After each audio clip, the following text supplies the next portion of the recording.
Pastef lañ doon wax mais une fois au pouvoir sénégalais ñoo ko moom mu nekk vision horizon 2050 nan la ñuy mën a def su fekkee le régime change c'est vrai que d'ici 50 ans peut-être que les régimes vont se succéder ba régime bu fi mën a ñëwaat di nga ko jël approprié wu ko xam ni nekkul politique wala projet boo xam ne projet politique la ba boo ñëwee teg ko de côté ko nuñ ko defee ak ñi fi jógee woon ku ñëw jël ko continue xam ne l'état c'est la continuité. xam nga ñi fi nekkoon man même ba may nekk opposition nanguloon naa leen benn affaire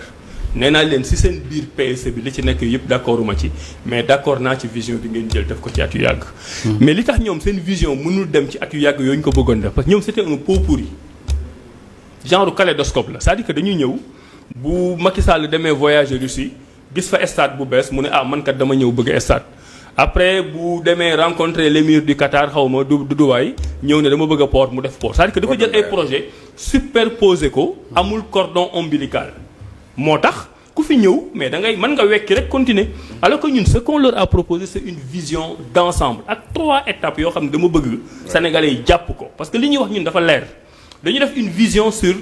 2050 xam nga 2050 boo ko déggee da ngay defe ne dafa sori 2050 c'est que 25 ans 25 ans mooy bi ñu falee Ablaye Wade ak léegi c'est très court 25 ans te 25 ans xoolal ma jox la benn image xale bu juddu tey c'est-à-dire que tey Diomaye Faye mu ngi def son discours xale bi tey la juddu xale bi buy amee 6 ans lay dugg école buy am 12 ans lay am entrée en 6e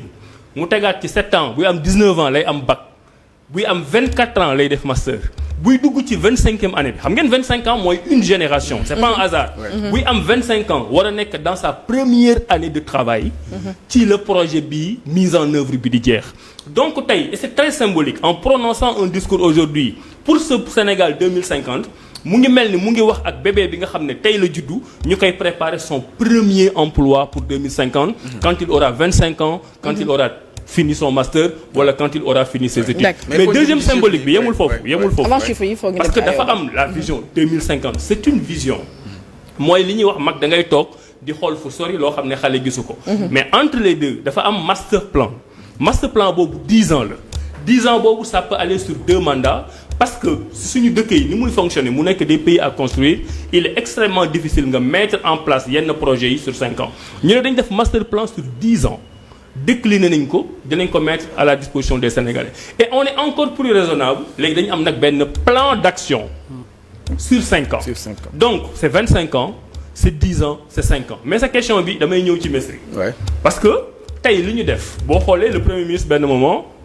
nee na président de la République digal nañu ñu bind ci terme bi provisoire parce que déjà bëgg nañ jël xalaatu ñeneen ñi ñun doylaw ñu suñu xel rek ba jàpp ne ñun ñoo gagné élection ñun ñooy doxal lu ñu ne mais gis nañ fa d'ailleurs gis nañ fa sax des membres du régime sortant comme le docteur Malick Diop gis nañu il a des actes à saluer moo tax ma ne le Sénégal fi mu ne nii amul Sénégal des 54% et le Sénégal des 46% c'est un Sénégal uni ñun moom lañ bëgg a tabax léegi nag ci plan d'action yooyu ñuy ñëw parce que xam naa ne question yi opposants yi dinañ ko wax mais ci le ministère bu nekk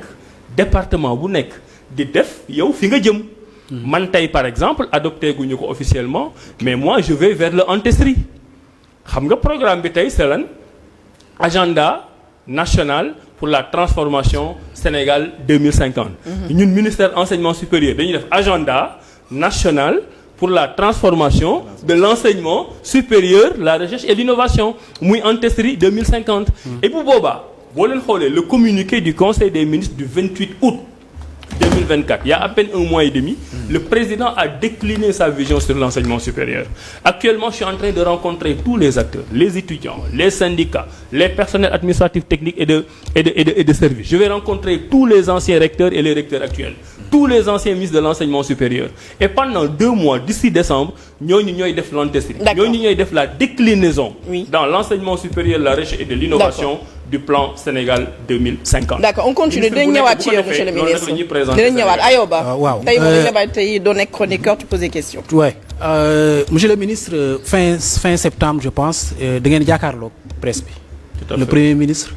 avec son gouvernement vous étiez à la conférence de presse ngeen décrire benn Sénégal boo xamante ni nee na nous sommes au 4e sous-sol alors que dañu yaakaaroon ne ñu ngi sax ci rez-de-chaussée bi.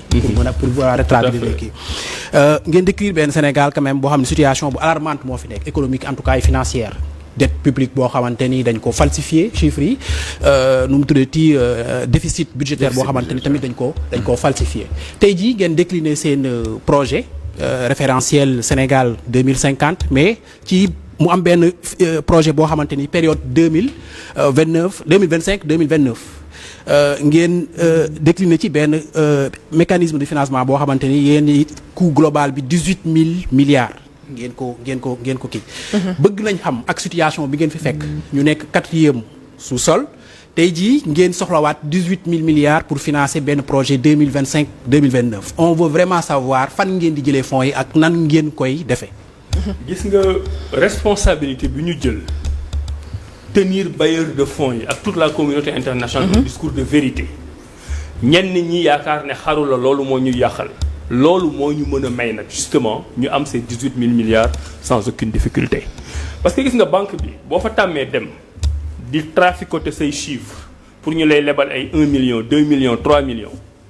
yow nga nekk sur une situation de surendettement boo xam ne tôt ou tard dinañ ko xam te là ils viennent de le savoir ñun on a préféré wax leen le langage de la vérité man bu may dégg yenn commentaires yooyu sax damay jaaxle amul benn bailleur de fonds amul benn institution économique internationale boo xam ne les règles de base de son travail mooy la transparence donc boo ñëwee avouer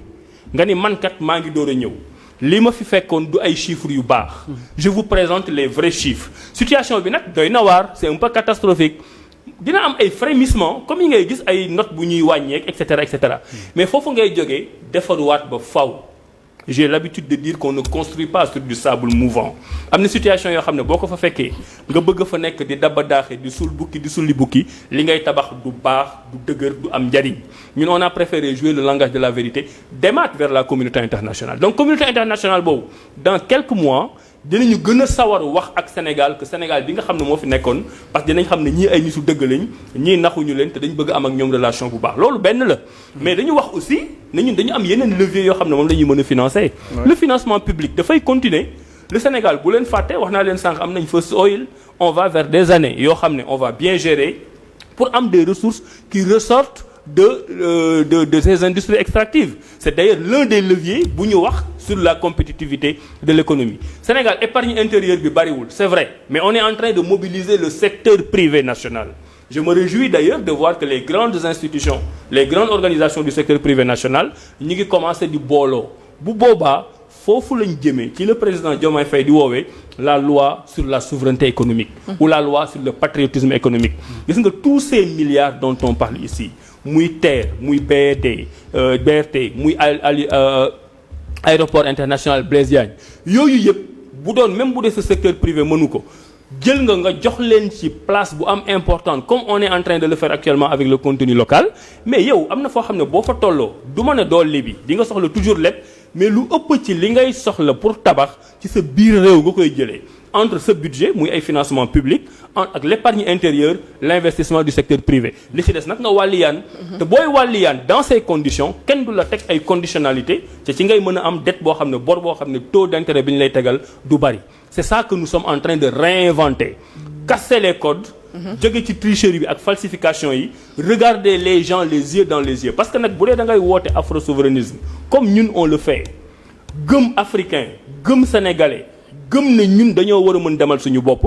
mais tu n'as pas peur du regard de l'autre. D'accord mais monsieur le ministre yéen a ngi wax sànq nga naan. donc levier yëpp dinañ ko am. d'accord alors yéen a ngi doon wax ne da ngeen vision 2050 yéen ngi koy accès ci 8 pôles territoriaux. alors yéen ngi koy jël en compte bu ko defee Dakar déjà ak poids démographique bi yëpp lañ fi centré donc ce sera l'occasion aussi de recentrer à l'intérieur du pays mun fa monsieur comment vous allez faire ak ban politique ngeen di mettre en place. gëmloo nit ñi que ne ce n'est ku dëkkul Dakar rek tekkiwul na tekkiwoo. xam nga nag dëkk bi ni mu évoluer dañu am ñu gëmloo ba ñoom xam nga Mboro na mu rafete ni mu neexee ni mu féexee ayoo ba bàyyi fa Mboro ñëw fi dëkk Dakar xam nga loolu problème la nag ayoo. problème bu rëy la. waroon nga mën a toog Mboro dund ko. mais non attends aussi parce que administration de 1960 aussi doon jël yëpp centre à Dakar. waaw loolu nag mooy le soleil qui se couche. jant bi di so nañ ko bàyyi mu so ñun ñu ànd ak jant buy fenk bi. information bi ngeen war a retenir ci loolu. parce que mais ci yan levier ngeen di sukkandiku ci yan ngeen jël quoi c'est concret. par exemple tey boo xoolee Sénégal yëpp Dakar ak peut-être Mbacké ñooy doon ville yoo xam ne mat nañ 1 million d'habitants 1 million d'habitants. Mais loolu dafa dérégler le maillage territorial au Sénégal au profit de Dakar nga xam ne toutes les richesses fi la nekk. Mais da ngay tu crées pas des nouvelles villes mais ce que le projet est en train de dire ce que la vision 2050 est en train de dire mooy dinañu fexe am au moins 10 villes yoo xam ne bu nekk am nga 1 million d'habitants. Il y a quelques années Dakar c'était une grande capitale de l'Afrique de l'Ouest 1 million d'habitants la amoon léegi imagine Sénégal li mu ndawee nga am 10 villes yoo xam ne bu nekk am na 1 million d'habitants loolu nag décentralisation moo koy indi ak benn axe bi nga xam ne mu ngi ciy liggéey mooy les terroirs et les territoires c'est-à-dire que tey da ngay par exemple ki fi nekkoon li mu def jël affaire bi yóbbu ko Diamniadio mais ñun war nañoo mën a travailler jël ko mu gën a sori Diamniadio mu dem Mboro mu dem Xombol mu dem feneen xam nga la ñu war a réussir Sénégalais foo nekk da nga war a am ndox ci programme bi njëkkee ko ci infrastructure da nga war a am électricité da nga war a am train bu lay yóbbu ak oto bu lay yóbbu da nga war a am pharmacie da nga war a am hôpital da nga war a am école da nga war a am université parce que gis nga nit ki fa nga dëkk yooyu ces besoins sociaux de base boo ko fa amee soxlawul ngay dem fenn donc loolu mooy levier yi casser la macrocéphalie de Dakar